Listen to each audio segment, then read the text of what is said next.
بسم اللہ الرحمن الرحیم السلام علیکم ورحمۃ اللہ وبرکاتہ۔ الحرف و اقسام الافعال، حرف اور افعال کے یعنی فعل کے اقسام یعنی قسمیں۔ سواہما الحرف، ان دونوں کے علاوہ حرف ہے، یعنی کہ اسم اور فعل کے علاوہ جتنے بھی لفظ بچیں گے وہ سب کے سب حرف ہوں گے۔ کا حل جیسے کہ حل، و فی جیسے کہ فی، و لم اور جیسے کہ لم۔ فعل مضارع یلی لم، اور فعل مضارع پر آتا ہے لم یا ملتا ہے۔ کا شیم جیسے کہ شیم، لم یشم ہے اصل میں، تو وہ لم ہٹا کر کے مثال دیا گیا ہے۔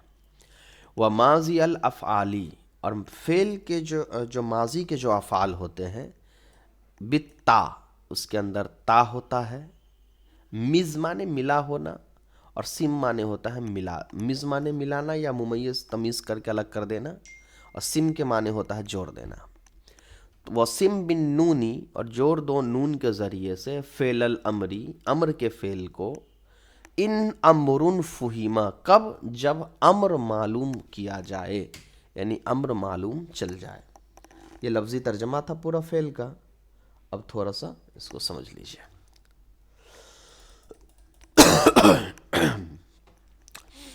یشیر الی ان الحرف یمتاز عن الاسم والفعل، اشارہ کرتے ہیں اس کی طرف کہ حرف جو ہوتا ہے وہ اسم اور فعل سے ممتاز ہوتا ہے، یعنی کہ الگ ہوتا ہے۔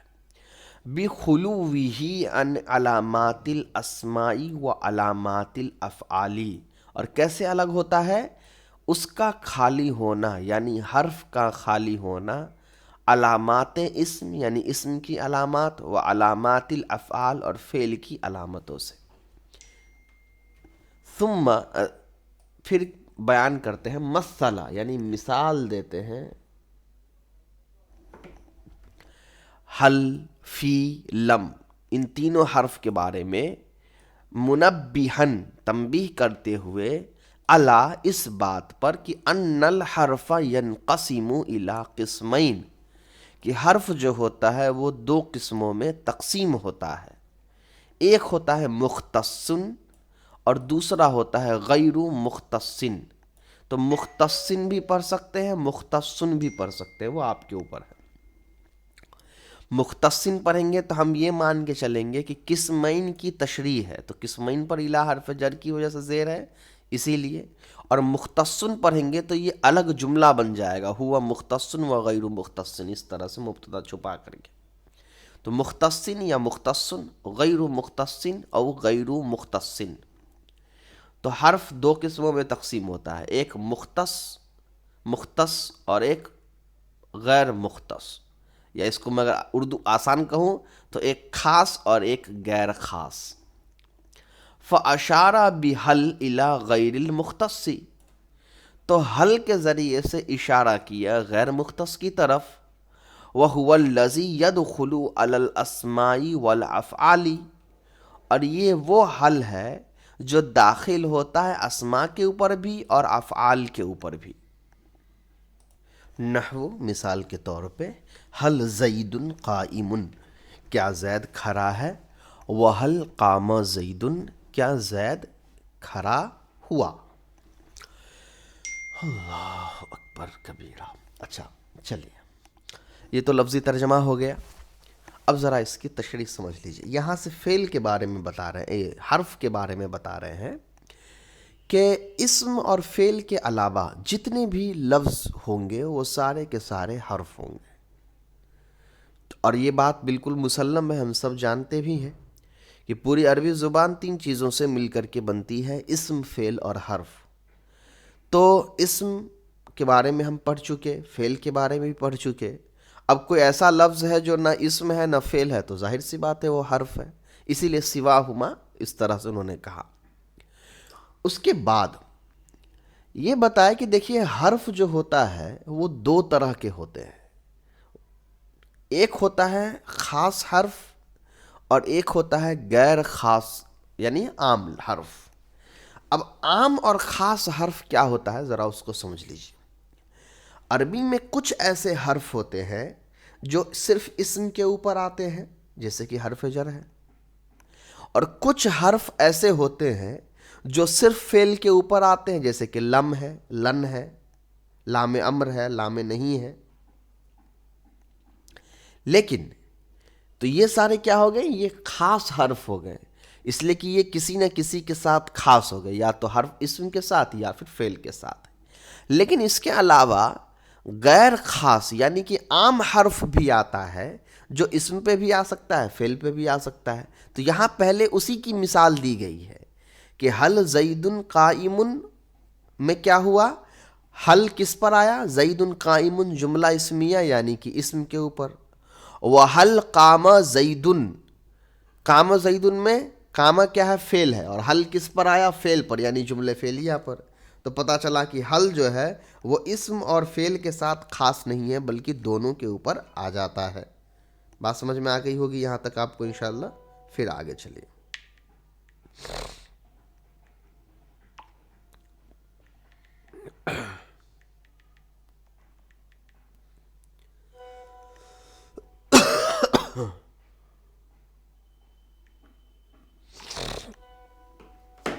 چلے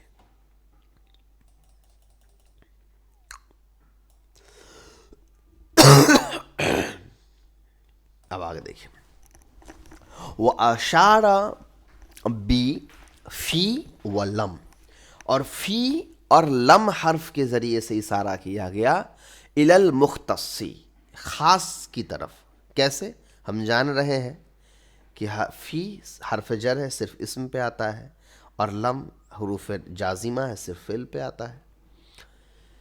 وَهُوَ قسمانی، لیکن اس کے بھی جو مختص ہوتا ہے اس کی بھی دو قسمیں، اور یہ ہم کو سمجھ میں بھی آ گیا کہ یہ قسم کس طرح کا ہوگا. ایسے حرف ہوں گے جو صرف اسم کے لیے خاص ہوں گے، اور ایسے حرف ہوں گے جو فعل کے لیے خاص ہوں گے. مختص بالاسمائی، ایک حرف جو خاص کی ہے وہ یہ ہے کہ وہ صرف اسم کے ساتھ خاص ہوگا. جیسے فی کہ حرف جر ہے، نحو زید فی الدار، مثال کے طور پہ زید گھر میں ہے، تو یہاں فی جو ہے اسم پہ اوپر آیا. اور دوسری قسم کیا ہوگی؟ مختص بالافعال، ایسا حرف جو فعل کے ساتھ خاص ہو، جیسے کہ لم، جیسے لم یقم زید، زید کھڑا نہیں ہوا، تو یہاں یقم فعل ہے.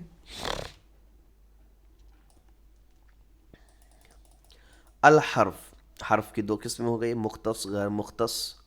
مختص میں مختص بالاسماء تو یہ ہو گیا فی حرف جر، مختص بالافعال تو یہ ہو گیا لم، اور ایک غیر مختص ہے جو حل، تو حل جو ہے وہ اسم پر بھی آ سکتا ہے، فعل پر بھی آ سکتا ہے. چلیے.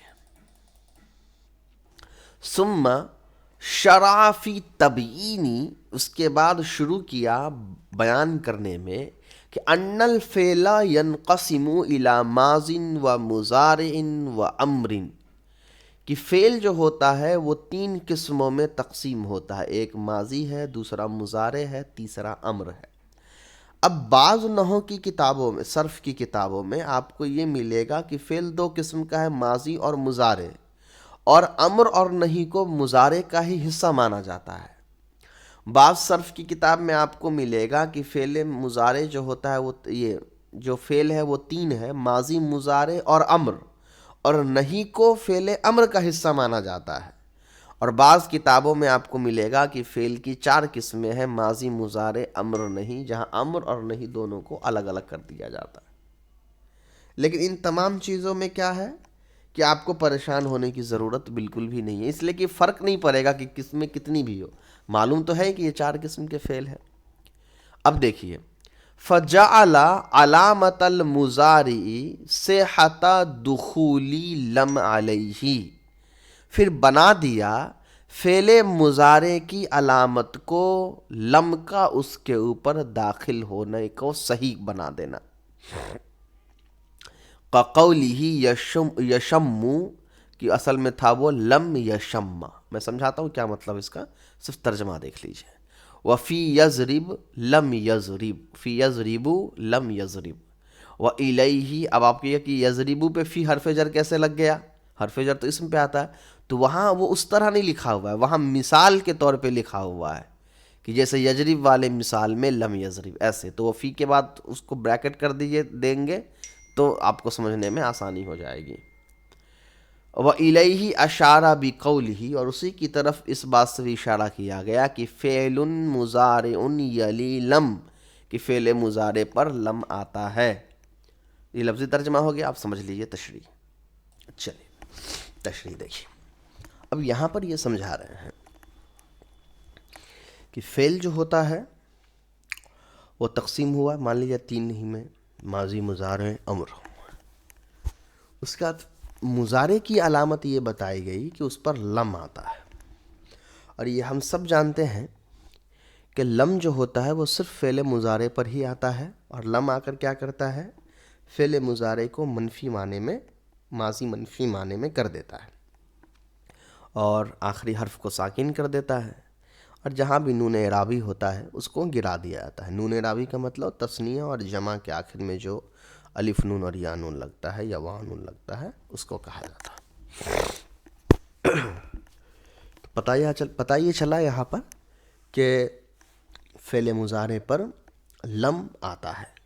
تو اب سوال ہے کہ یہ کیوں لایا گیا، کیوں انہوں نے الگ سے فعل مضارع کی علامت بتائی؟ ہم پہلے تو جان ہی رہے تھے، تو وہ فرق بتانے کے لیے کہ فعل ماضی اور مضارع کے اندر یہی فرق ہے کہ فعل مضارع کے اندر لم ہوتا ہے لگا ہوا، اور فعل ماضی کا جو فرق ہے وہ آگے آ رہا ہے کہ ثم اشار الی ما یمیز الفعل الماضی بقولہ، اس کے بعد اشارہ کیا اس چیز کی طرف، یعنی اس علامت کی طرف جو تمیز کر دیتا ہے فعل ماضی کو، یعنی واضح کر دیتا ہے یا الگ کر دیتا ہے۔ تینوں ترجمہ کر سکتے ہیں، ایک لفظی ترجمہ ہو جائے گا، دو ترجمہ جو میں نے بتایا وہ معنوی اور مفہومی ترجمہ ہو جائے گا۔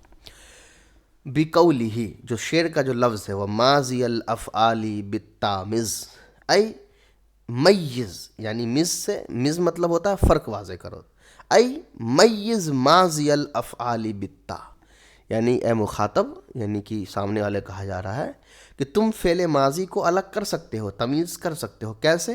تا کے ذریعے سے۔ اب تا کیا ہوتا ہے؟ تو والمراد بہا تا الفاعل، تو تا سے مراد ہے فاعل کا تا۔ اب یہ فاعل کا تا کیا ہے؟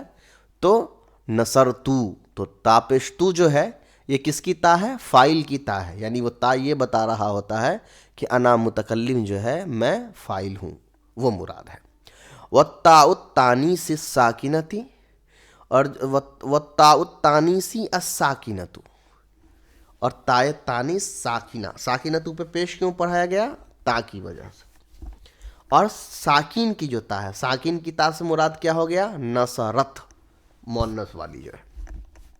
وَكُلٌّ مِّنْهُمَا لَا يَدْخُلُ إِلَّا عَلَى مَاضِئِ اللَّفْظِ، اور یہ دونوں جو تا ہے فاعل کی، جیسے انتا، انتما، انتم، یا انتی، انتما، انتن، تو یہ ضمیر کے آخر میں جو تا ہے وہ فعل کے اندر بھی ہوتا ہے، جیسے نصرتا، نصرتما، نصرتم، نصرتی، نصرتما، نصرتنا، نصرتو، نصرنا۔ تو یہ جو ماضی والا جو تا ہوتا ہے نا، یہ صرف ماضی پر ہی داخل ہوتا ہے، مضارع پر اس طرح سے نہیں داخل ہوتا ہے۔ اب آگے دیکھیے، اب آپ کہیے گا کہ بھائی مضارع میں بھی، تو مضارع فعل کے اندر بھی تو تا لگتا ہے، تفعلوا، تنصروا، تو جواب یہ ہے کہ المراد بہا تا الفاعل، کہ وہ فاعل کی تا ہونی چاہیے، نارم مطلق تا نہیں، اس لیے کہ علامت مضارع ہے وہ فاعل کی تا نہیں ہے۔ آگے دیکھیے، نحو تبارکت یا ذا الجلال والاکرام، نعمت المرأۃ ہند وبئست المرأۃ دعد۔ ترجمہ بالکل آسان ہے، آپ بابرکت ہیں اے معزز اور بڑے رب، اور عظمت اور بڑاپن والے رب، ذو اگر ترجمانے میں ہے، یہ ذو کی جگہ زا جب یا لگ گیا تو، اور نعمت المرأۃ ہندن کا ہو جائے گا کہ کیا ہی اچھی عورت ہے ہندا، اور بئست المرأۃ دعد کا مطلب ہو جائے گا کہ دعد کیسی ہی بری عورت ہے۔ یہ دونوں جو نعمہ اور بئسا ہے یہ افعال مدح و ذم والا ہے۔ ثم ذکر فی بقیۃ البیت، اور پھر باقی کے جو اشعار ہیں، جو ٹکڑا ہے، اس میں بیان کیا ان علامت الفعل الامری، کہ فعل امر کی جو علامت ہے. تو بقیہ پہلے شعر کیا ہے اس کو دیکھ لیجئے. قبول نون التوکید والدلالۃ علی الامر. اچھا یہ شعر کا ٹکڑا نہیں ہے، یہ ایک قاعدہ بتایا گیا کہ نون تاکید کا قبول کرنا، والدلالۃ علی الامر بصیغتہ، اور دلالت کرنا امر کے اوپر اس کے سیگے سے، جیسے کہ اضربن وخرجن. کیا مطلب ہے؟ مطلب یہ ہے کہ فعل امر کی ایک علامت بتائی گئی کہ فعل امر کے جو آخر میں ہوتا ہے وہ نون تاکید ثقیلہ لگتا ہے. اب کہیے گا کہ بھائی یہ تو فعل مضارع کے آخر میں بھی نون تاکید ثقیلہ لگتا ہے، لینصرن لگ گیا. تو یہ صرف فعل امر کے بارے میں یہاں پر بتا رہے ہیں کہ اگر شروع میں کچھ نہ لگا، مضارع میں کیا ہے، صرف نون تاکید نہیں لگا ہوتا ہے بلکہ وہاں لام بھی لگا ہوتا ہے. یہاں فعل امر میں کیا ہوتا ہے، یہاں لام وغیرہ نہیں لگا ہوتا ہے. اور فعل امر سے مراد یہاں پر امر حاضر معروف کے جو 6 صیغے ہیں وہی مراد ہے کہ ان کے آخر میں نون تاکید ثقیلہ لگتا ہے. نون تاکید ثقیلہ سے مراد تشدید والا نون، انصرن. اب دیکھ لیجئے فعل کی 3 قسمیں ہیں، ماضی، مضارع، امر. ماضی کی کیا علامت ہے؟ علامتہ دخول التاء الفاعل و تاء التانیث الساکنۃ علیہ، کہ فعل ماضی پر تا کی فاعل اور تاء ساکنہ یہ دونوں داخل ہوتا ہے. مضارع کی علامت کیا ہے؟ دخول اللم علیہ، لم داخل ہوتا ہے. اور علامت امر کیا ہے؟ قبول نون التوکید والدلالۃ علی الامر بصیغتہ، کہ امر کے اوپر نون تاکید کا داخل ہونا یا امر کا ایسا صیغہ ہونا جو دلالت کر رہا ہو حکم کے اوپر اس صیغے کے ساتھ. یعنی مطلق صرف نون تاکید کا داخل ہونا نہیں، بلکہ نون تاکید کے داخل ہونے کے ساتھ وہ لفظ ہونا جو امر کے صیغے پر دلالت کرتا ہو. یہاں کیوں یہ قید لائی گئی، وہ یہ بتانے کے لیے کہ بہت سے ایسے بھی صیغے ہیں جس پر نون تاکید داخل ہوتا ہے مگر وہ امر کا صیغہ نہیں ہوتا ہے. امر کا صیغہ وہی ہے جو واقعی میں امر کے اوزان پر بنے ہوئے ہوں گے. اب آگے دیکھیے. فَإِن دَلَّتِ الْكَلِمَةُ عَلَى الْأَمْرِ وَلَمْ تَقْبُلْ نُونَ التَّوْكِيدِ. اب اگر ایسا ہوا کہ کوئی کلمہ ایسا ہے، کوئی فعل ایسا ہے کہ جو امر کے معنی پر تو دلالت کر رہا ہے، حکم پر تو دلالت کر رہا ہے، وَلَمْ تَقْبُلْ نُونَ التَّوْكِيدِ، لیکن نون تاکید کو وہ قبول نہیں کرتا ہو، یعنی تشدید والے نون کو وہ قبول نہیں کرتا ہو. فَهِيَ اسْمُ فِعْلٍ، تو ایسے لفظ کو اسم فعل کہا جاتا ہے، جس کو ہم اسم فاعل پڑھتے ہیں، یا آپ اس کو فعل اسماء الافعال آپ نے نحو میں نام سنا ہوگا کہ کچھ عربی میں ایسے اسما ہوتے ہیں، اسم ہوتے ہیں جن کے اندر فعل کے معنی چھپے ہوئے ہوتے ہیں.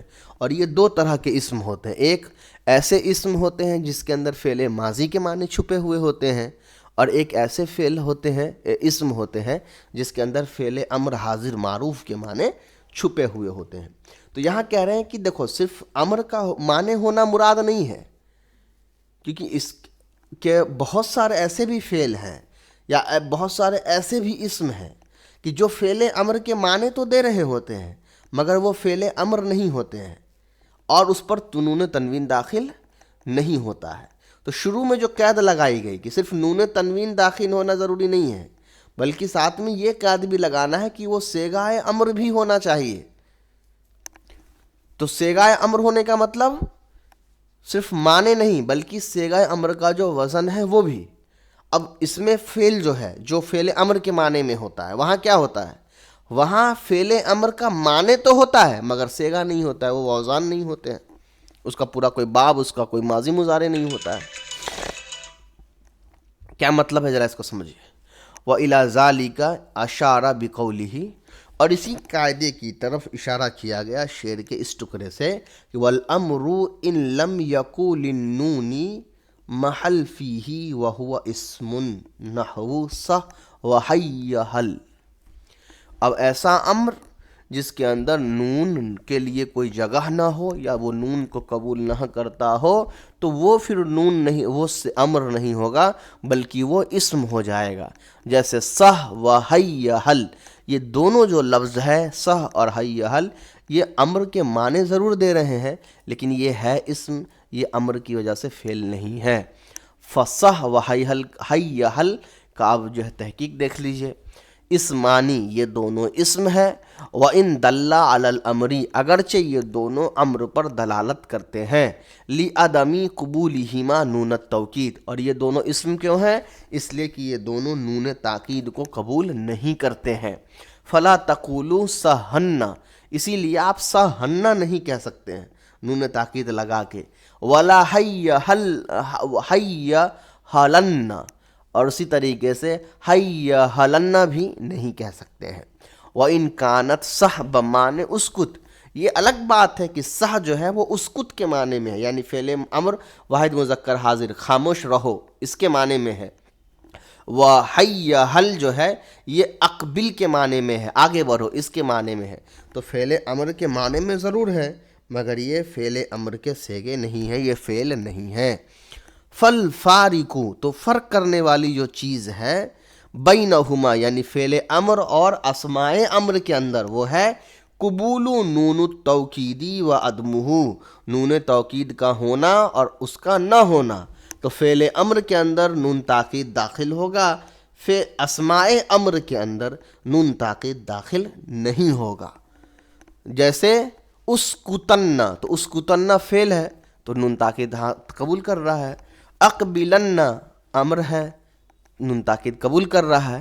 ولا یجوز ذالک فی صح و حی حل، لیکن یہ نون تاکید کا جائز نہیں ہے داخل کرنا صح اور حی حل والے اسم کے اندر. یہاں تک پوری بحث تھی آپ کی اسم کو لے کر کے، یہ فعل کو لے کر کے. اگلے سبق میں انشاءاللہ ہم لوگ المعرب والمبنی من الاسماء پڑھیں گے انشاءاللہ تعالی. السلام علیکم ورحمۃ اللہ.